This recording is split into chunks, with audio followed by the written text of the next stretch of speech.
We have recently seen violent attacks in churches or places of worship. That was one of the topics we touched on with several of the GOP candidates for U.S. Senate.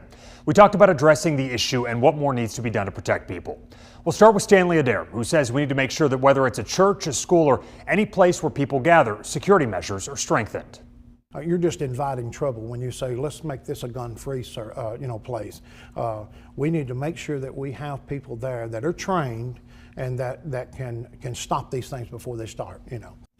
Congressman Bradley Burns says that more needs to be done to protect people in places of worship, and local law enforcement should take the lead.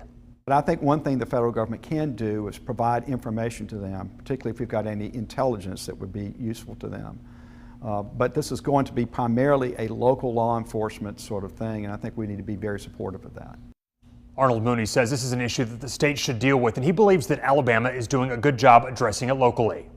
There's no question that things are occurring that are tragic. I believe the whole process that we're dealing with, though, has been empowered by the ability of local churches to have people serving in their churches who are armed and are able to secure their church. There is an effort that's underway to undermine American freedom, there's no question.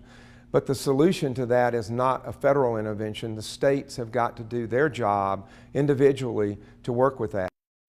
And you can hear more from some of the other Senate candidates coming up in the next half hour. If you missed any of our interviews, watch those now on the WVTM 13 app.